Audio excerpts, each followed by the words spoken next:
मेरा जीवन व्यतीत नहीं होता जहाँ पूरा जंगल हो और जहाँ जिस समाज में हम सब रहते हैं। और एक बात है ना कि जंगल है, यहाँ लड़ना पड़ेगा तो लड़ना पड़ेगा। आप इस बात में मानो समता राजनीति में कहीं न कहीं धर्म इस चीज की जगह देगा। संतों के बिना राजनीति कभी हुई नहीं, हो ही नहीं सकती, संभव ही नहीं।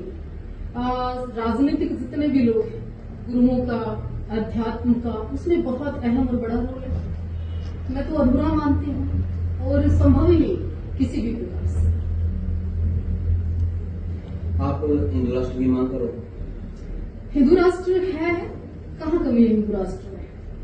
केवल एक किसी विशेष शास्त्री से, विशेष पंडित से, विशेष बाबा से कहलवाने के बाद हिंदू राष्ट्र क्या होता है, राम राज्य क्या होता है, या राम राज्य की कल्पना क्या होती है?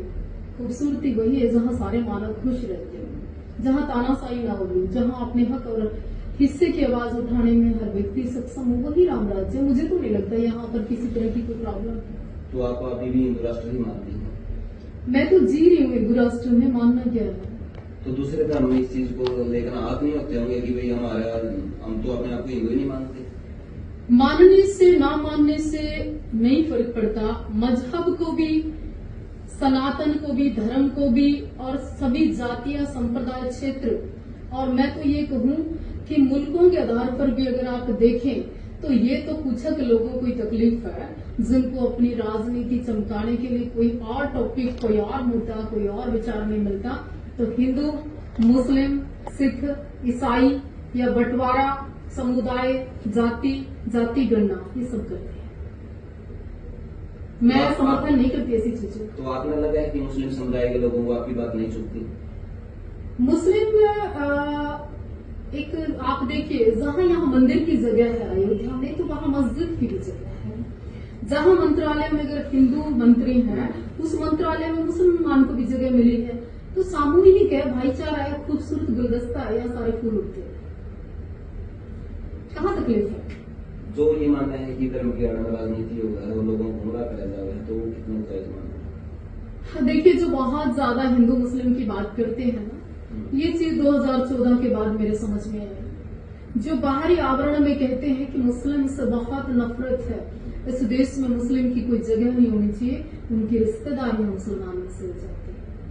इस देश में जो कहते हैं कि नहीं, मैं तो मुस्लिम के हाथ का पानी नहीं पीऊं, वो गले लगकर सऊदी अरब में बड़ी बड़ी गाड़ियों में घूमते, इस देश में ही ऐसे प्रवक्ता और बड़े बड़े भागवत करते।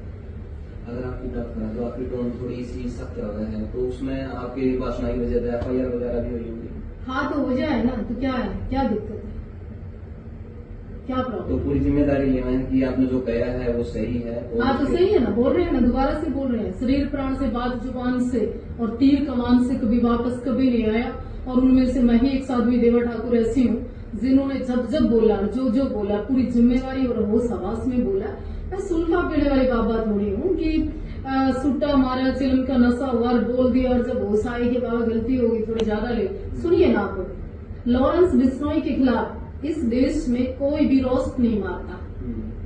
योगी आदित्यनाथ को लेकर इस देश में कोई रोस्ट नहीं मारता। रोस्ट किन लोगों का मारते हैं, पता है, कुछ नहीं कर सकते, उन लोगों को रोस्ट मारते हैं लोग। मारिए ना, रोस्ट करिए ना। तो आपने भी एक 5 लाख के इनामी पत्रकार की महिला जो खोजबीन है उसको पर भी शुरू कर दिया। खोजबीन क्या, मैं तो ऐसे कई पत्रकारों को बोलना चाहती हूँ कि जो आप आम समाज का, आम वर्ग का और पत्रकार एक उस स्तंभ को बदनाम करने का प्रयास करते, मैं तो बोलती हूँ ना, वो पत्रकार हो ही नहीं सकता। तो मुद्दा क्या था वैसे, वो किस तरह की मतलब उसने हरकत करी? देखिए, आप जिस सभ्य समाज की, जिस प्रैक्टिकल और व्यक्तिगत जीवन को उछालने का प्रयास करते हो, किसी का, मेरा ही नहीं, मेरा तो क्या उठाड़ेंगे, तो बाबा है, मोदी जी का कहना थैला उठाएंगे चल रही अपना क्या। लेकिन मेरा जीवन तो सोशल मीडिया पर पॉइंट एक एक पल आपके सामने है। लेकिन पत्रकार महोदय को पूछना चाहती हूँ, खुदा ना खास्ता आपकी पर्सनल कोई रील इस तरह से अगर कोई डाल दे तो तुम कहाँ जाओगे? मेरा तो खुली किताब की तरह मंदिर, आंगन, आप लोग सबसे खुला मिलते हैं। लेकिन अगर आपका व्यक्तिगत जीवन दिखा दिए तो तुम फिर कहाँ जाओगे? जब आपने रेप की बात करी तो मेरा एक सवाल जरूर उसमें नहीं बताया। आप लाइव आए थे, लाइव में आपने कहा था कि कोई जानवरा आया और तेरी बिल्ली पीढ़ी पता नहीं किस तरह की फिल्म है वो निकल कर आऊंगी फिर मानने की तो वो क्या? हाँ, कभी कभी क्या होता है, फिल्मों के रंग थोड़ी ना होते हैं सोनू बाली जी। फिल्मों के तो रंग वैसे जैसे नीला रंग लेते, और नीला रंग कह दो तो फिर भी कुछ नहीं, और ब्लू कह दो तो एकदम घबराहट पैदा होती है। तो मैंने तो यही कहा है, नीली पीली हिंदी बोलिए, मैंने कौन सा इंग्लिश बोली है। लेकिन बात तो वही रहे होंगे शायद। वो डिपेंड करता है अगले पे, उसको मालूम होता है कि जिसने जो कृत्य करतूत किए होते, कर्म किए होते। हाँ, उसमें पता हो रहा है कि कोई नीली बनी है तो पीली बनी है। हाँ, उसको पता है उस क्वालिटी का कौन सी है। ओके, तो जो आजकल समाज में चले रहा है और थोड़ा सा, क्योंकि आप इसकी अलग तरीका से देखो, क्योंकि एक तो आपने तो कही कहूंगा परमात्मा ने निपटा दी जिसके खिलाफ पहले भी, और उसका बारे में तो बात नहीं करनी चाहिए, लेकिन आज भी समाज में इसी है जिसके कुकर्म तो सारा देश की पता है, लेकिन वो कहीं न कहीं सनातन को भी बदनाम कर रहे हैं और अपने आप को दुनिया बीच में रखे हैं। ये बहुत जरूरी, और मैं खास हरियाणा पे इसलिए आई हूँ। खास का मतलब कहीं होते हैं, पंजाबी में निखालिस, और अपने यहाँ बोलते थे खालिस, निकड़ू, प्योर, शुद्ध, और बहुत जिसकी क्वालिटी हाई क्वालिटी। खास हरियाणा का मतलब ये है, हरियाणा जहाँ हमारे पीछे जुड़ता है ना जी, वहाँ संस्कृति, सभ्यता, मर्यादा, शर्म, लज्जा, रिश्ते, परिवार, रिलेशन, जातियां मायने रखती। कुछ लोगों ने महिलाओं का शोषण कर दिया। महिला होते एक 70 साल की बूढ़ी औरत एक 17, 18, 20 साल की बच्ची को गुमराह करे, और गुमराह करा